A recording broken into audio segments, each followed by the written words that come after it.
Flights in and out of Bali's Denpasar airport are being cancelled, sending Aussie holiday plans into disarray. It comes after more than a week of volcanic activity in the region that has killed at least 9 people and injured 63 others, and more than 11,000 people have been evacuated.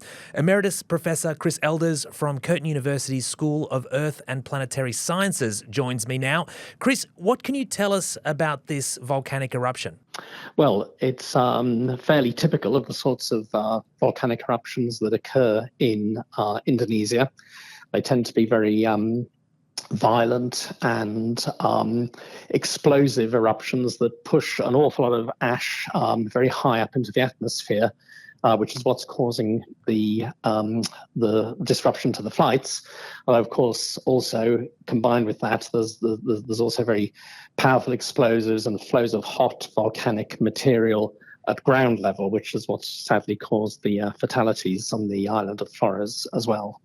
And this particular mountain that is erupting, does it have a history of volcanic activity? Yes, it's a very prominent feature. It's right at the eastern end of the island of Flores. There's 2 volcanoes that are just next to one another. And so you can tell from the shape of them that they're recently active volcanoes.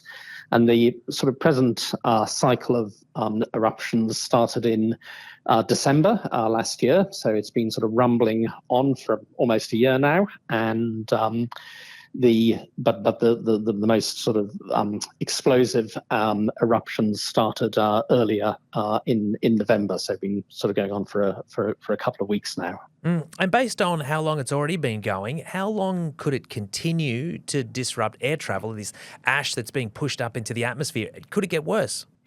Well, it's always very difficult to tell with natural processes such as this. The cycle of eruptive activity could stop tomorrow. It could carry on for several years. It's the sort of thing that's really very difficult to predict, but it doesn't necessarily mean that it'll all be at the same high levels of explosive activity. So it could sort of quieten down a bit while still continuing to erupt. So some volcanoes like this will carry on for several years, others less so.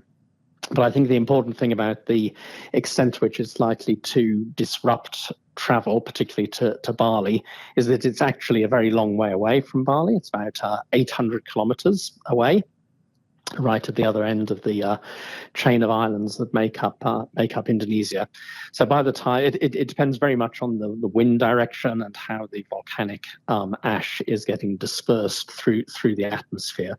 So it may continue erupting, but it may not necessarily have an effect on flights. And so it's obviously not the first time we've seen volcanic activity in the region, a seismically very active area. Does this eruption make it more likely we'll see other eruptions or seismic activity in this part of the world?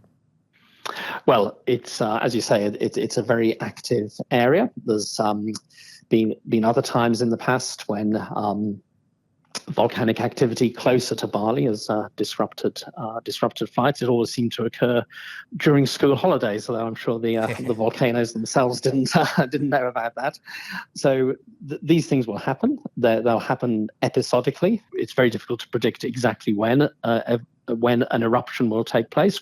You can monitor volcanoes and you can get hints from sort of increased seismicity of sort of the rumblings inside the volcano, the magma beginning to move around, that eruptions may be likely to happen, but sort of predicting exactly when that occurs remains very difficult. And yes, always a risk of earthquake activity as well. It's a very, very tectonically active area. And so based on everything that you've said, how unpredictable this stuff is, but also that it's not that close to Bali and things like the ash clouds are dependent on wind, what would your advice be to people who are looking at booking a Bali holiday in the lead up to Christmas? Is this something they need to worry about? Should they be looking at a different destination? I think the most sensible thing to say is make sure you've got a good insurance policy. It's a risk that's always there. There's times like today when it has an effect on travel. There's other times that there's no effect that we don't know. So for the most part, things can operate fairly normally. Every now and again, there'll be some periods of disruption, such as we're experiencing today. But I don't think that should change people's perceptions of the possibility of having a nice holiday. Yeah, absolutely. I think that's really, really good advice. You might be looking at a cheap holiday to Bali, but it's worth spending that extra $150 on the travel insurance. Otherwise, you might find yourself out of pocket in a worst case scenario. Emeritus Professor Chris Elders from Curtin University, really appreciate your time on the Nightly Five. Well, thank you very much. It's been nice talking to you.